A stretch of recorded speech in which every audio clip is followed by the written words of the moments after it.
Hello everyone, welcome to study session. Today we are going to study about biosynthesis of cell wall. Simply biosynthesis होता क्या है? Formation of cell wall. Formation होना किसका? Cell wall का बनना. अब जो फॉर्मेशन होती है सेल वॉल की वो होती है 5 स्टेप्स होते हैं इसकी फॉर्मेशन के लिए. मैंने बहुत बेसिक और सिंपल तरीके से आपको बताने की कोशिश की है. Hope so you will like it. सबसे पहला होता है सिंथेसिस, फिर होता है सिक्रीशन, फिर होती है असेंबली. अब असेंबली भी 2 टाइप्स की होती है. एक होती है सेल्फ असेंबली, वो खुद असेंबल हो जाता है, और दूसरा होता है एंजाइम मीडिएटेड असेंबली. अब हम ये फर्दर इनको बिल्कुल ब्रीफ में पढ़ेंगे. अब इसके ऊपर हम स्टेप्स जानते हैं कि क्या क्या स्टेप्स होते हैं. पहला सिंथेसिस, दूसरा सिक्रीशन, तीसरा असेंबली हो गया, और फोर्थ हो गया एक्सपेंशन या फिर ग्रोथ भी बोल सकते हैं हम सेल वॉल की या सेल्स की. अब नेक्स्ट लास्ट होता है जिसमें कि सेकेंडरी सेल वॉल की फॉर्मेशन होती है क्रॉस लिंकिंग के थ्रू. ठीक है, ये है हमारे पास 5 स्टेप्स. अब हम इन 5 स्टेप्स को बारी बारी ढंग से समझेंगे. सबसे पहले हम बात करते हैं सिंथेसिस की. In synthesis of cell wall, इसमें क्या होता है हमारे पास कि एक सेल प्रेजेंट होगा. ये हो गया सेल, उसमें हो गया ये न्यूक्लियस, ये हो गया हमारे पास सेल. ठीक है, इतना समझ आ गया आपको. अब सेल में क्या होता है, माइटोटिक डिवीजन होती है. माइटोटिक डिवीजन मतलब कि डिवीजन इक्वल डिवीजन होगी किसकी? इस न्यूक्लियस की. इसकी डिवीजन हो जाती है 2 डॉटर न्यूक्लियाई में. During mitosis 2 daughter nuclei are constructed going on complicated changes. बहुत सारे चेंजेस होते हैं, और माइटोसिस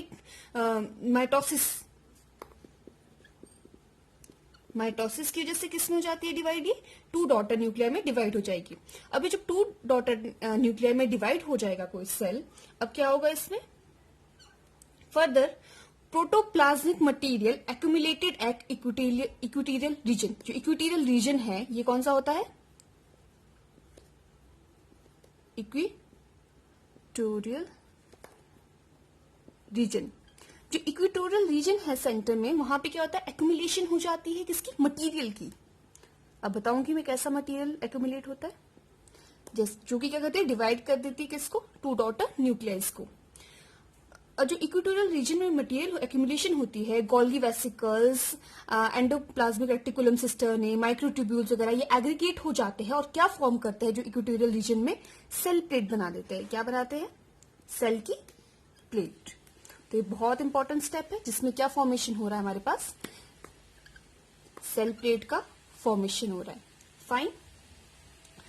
अब जब सेल प्लेट हमारे पास बन गई है, इसको ऑर्गेनाइज करके कौन रखता है? इसको ऑर्गेनाइज करता है फ्रैग्मोप्लास्ट. ये बहुत इंपॉर्टेंट है. ठीक है, अब आपको सेल समझ आ गया. ये है हमारे पास सेल, उसमें है न्यूक्लियस. न्यूक्लियस में माइटोसिस होता है, 2 डॉटर न्यूक्लिया बनती है, जिसमें कि बीच में रीजन है, इक्वेटोरियल रीजन है. उसमें क्या सेल प्लेट बन जाती है, और इसको ऑर्गेनाइज कौन करके रखता है? फ्रैग्मोप्लास्ट. इतनी सी बात. अब इसमें फर्दर होते हैं फिजिकल और केमिकल चेंज. इसमें फिजिकल और केमिकल चेंज फर्दर होंगे, और हमारे पास क्या बनाएंगे? इंटरसेलुलर सब्सटेंस बनाएंगे. इसको इंटरसेलुलर सब्सटेंस जो कि मिडल लैमेला बन जाएगा. क्या बन जाएगा इसमें सेंटर में? Middle lamella. क्लियर? क्या होता है हमारे पास? नेक्स्ट स्टेप आ जाता है. नेक्स्ट स्टेप में क्या होता है? सिक्रीशन. अब सिक्रीशन किस तरह से? पहले हमने क्या पढ़ा था फर्स्ट स्टेप में, जो कि क्या था? सिंथेसिस में हमारे पास क्या बनी थी? सेल के बीच ये 2 न्यूक्लियस प्रेजेंट थे, इनके बीच क्या बन गई? Cell plate. और सेल प्लेट फर्दर किसमें टर्न हो गई थी? मिडल लैमेला में. चलो ठीक है, मिडिल लैमेला हमने कल पढ़ा था किससे बना होता है? पैक्टिन, मैग्नीशियम वगैरह की कॉम्पोजिशन से बना होगा. ठीक है, अब जब ये मिडिल लैमेला बन ही गया है, अब इसमें फर्दर क्या होता है? जो प्रोटोप्लाज्म होता है वो क्या करता है? Goes in secreting cell wall material on a middle lamella ultimately of delicate plastic cell wall form. अब क्या करेगा? इसमें डिपोजिशन होती रहेगी. इस पे क्या होगी? डिपोजिशन होती रहेगी. Deposition of protoplast. प्रोटोप्लास्ट क्या करेगा, सॉरी, डिपोजिशन ऑफ मटेरियल करेगा। कौन करेगा? डिपोजिशन ऑफ मटेरियल, मटेरियल को डिपॉजिट करेगा कौन? प्रोटोप्लास्ट डिपॉजिट करेगा। किस पे? मिडल लैमिला में। यहां पे एक्यूमुलेशन होती रहेगी मटेरियल की दोनों तरफ, जो कि इसमें क्या अंदर प्रोटोप्लास्ट प्रेजेंट है, वो कर रहा है एक्यूमुलेट। जो ये एक्यूमुलेशन हो रही है, इससे क्या होगा कि एक डेलिकेट प्लास्टिक वॉल बन जाएगी, जो कि बोलेंगे हम प्राइमरी सेल वॉल। ठीक है, तो ये हमारे पास क्या बन गई? मटेरियल डिपोजिशन की वजह से मिडल लैमिला पे बन गई हमारे पास डेलिकेट प्लास्टिक वॉल। अब जो डेलिकेट प्लास्टिक वॉल बन गई है हमारे पास, उसको ही हमने उसको नेम दे दिया हमने प्राइमरी सेल वॉल। कौन सी? प्राइमरी सेल वॉल बन गई है हमारे पास। अब जो प्राइमरी सेल वॉल है, इसके हम फर्दर आएगा थर्ड स्टेप। अब थर्ड स्टेप में क्या होता है?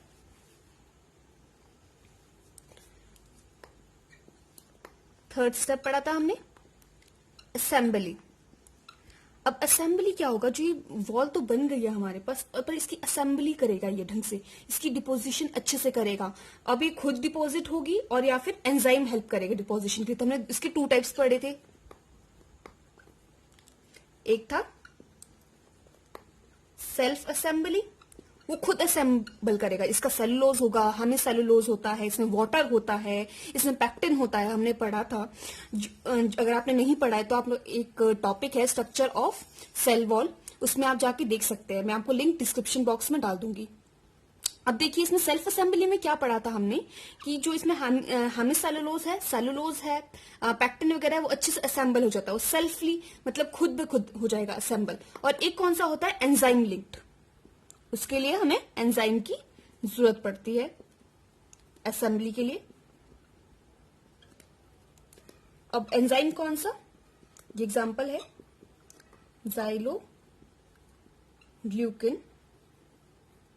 एंडो ट्रांसग्लाइकोसाइलेज। अब नेक्स्ट स्टेप कौन सा है? Fourth step. फोर्थ स्टेप में क्या था हमारे पास? एक्सपेंशन। एक्सपेंशन मतलब कि ग्रोथ होना किसका? सेल्स का। जो सेल वॉल में सेल्स प्रेजेंट है, जैसे सेल वॉल है, इस पे जो सेल्स प्रेजेंट है वो क्या करेंगे? ग्रो करेंगे। प्राइमरी में बिल्कुल ग्रो करना स्टार्ट कर देंगे और वो क्या करेंगे? एक्सपेंड हो जाएगी। क्या हो जाएगी? Expand primary cell wall. जो प्राइमरी सेल वॉल है वो एक्सपेंड होना स्टार्ट कर जाएगी, और जब उसने एक्सपेंड कर दिया और एक ग्रोथ पीरियड कंप्लीट हो गया इसका एक पर्टिकुलर, तब क्या होगा? इसमें फिर हमारा 5th स्टेप स्टार्ट हो जाएगा, जिसमें क्या होगा कि सेकेंडरी वॉल की फॉर्मेशन स्टार्ट हो जाएगी। जो लास्ट वन था सेकेंडरी वॉल फॉर्मेशन। अब जो सेकेंडरी वॉल फॉर्मेशन होती है वो कैसे होती है? देखिए हमारे पास जो यहाँ पे क्या था? सेल प्रेजेंट था। सेल के बीच में क्या थी हमारे पास प्रेजेंट? मिडल लैमिला बोला था हमने। मिडल लैमिला प्रेजेंट था। मिडल लैमिला के दोनों तरफ क्या प्रेजेंट थी हमारे पास? Primary cell wall. जो प्राइमरी सेल वॉल थी वो क्या करती है? ग्रोथ शो करती है, एक्सपेंड हो जाती है वो ज्यादा। जब उसने एक्सपेंड होना स्टार्ट कर दिया तो उसमें क्या होगा? इंटरसेलुलर मटेरियल है जो हमारे पास, कौन सा मटेरियल है? Intercellular material. इंटरसेलुलर मटेरियल वो क्या करेगा? वो फ्यूज कर जाएगा किसके साथ? जो एक्सपेंड हुई हमारे पास क्या है? Primary cell wall. उसके साथ जब वो फ्यूज कर जाएगा, मेनली जो इंटरसेलुलर मटेरियल की हम बात करें तो हम सेलुलोज की बात कर सकते हैं, इसमें सेलुलोज प्रेजेंट होता है। तो लेयर फॉर्म होती है, जो थिकेस्ट लेयर फॉर्म होती है, फिर होती है, उसको बोलते हैं हम सेकेंडरी सेल वॉल। अब जो सेकेंडरी सेल वॉल आपने पढ़ा ही है, कितने टाइप्स की होती है? Inner, middle and outer. जो मिडल लेयर होती है वो थिकेस्ट वन होती है। सबसे ज्यादा मटेरियल डिपोजिशन किसमें होती है? मिडल वाले में। अब देखिए जैसे मैंने बताया आपको, फुल स्ट्रक्चर आपको अच्छे से ड्रॉ करके बताती हूँ। ये सेंटर वाला क्या था हमारे पास? लैमिला। अब इसकी दोनों तरफ किसकी ग्रोथ होगी हमारे पास? यहाँ पे प्राइमरी सेल वॉल की। ठीक है, जब ये प्राइमरी सेल वॉल की ग्रोथ हो गई है हमारे पास यहाँ पे, तो क्या होता है, इसमें बोला कि डिपोजिशन किसकी हो जाएगी हमारे पास, सेकेंडरी लेयर की। कौन सी, सेकेंडरी सेल वॉल की। ये कितनी लेयर्स होती है, 3 लेयर्स। अब देखेंगे, अब मैंने कि बीच में स्पेस क्यों रखा है ये। अब क्या होता है, कई बार जो स्पेस बीच में लेफ्ट आउट हो जाता है, ये स्पेस, अब इस स्पेस में, इस स्पेस को हमने पर्टिकुलर नाम दिया है, वो है पिट फील्ड्स। क्या बना देती है ये, पिट फील्ड्स। जो एक्यूमुलेशन हुई किसकी, सेकेंडरी वॉल की, किस पे, प्राइमरी वाले पे हुई जो एक्यूमुलेशन, उसमें जो स्पेस लेफ्ट आउट हो जाता है, जो एक्यूमुलेट नहीं होता है, वो क्या बनाता है, पिट फील्ड्स।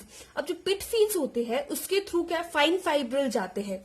एक फाइब्रिल कहां से, साइटोप्लाज्म में होके कहां जाएंगे, pass from the cell to another cell, establish the organic continuity of a protoplasm, plasmodesmata के थ्रू।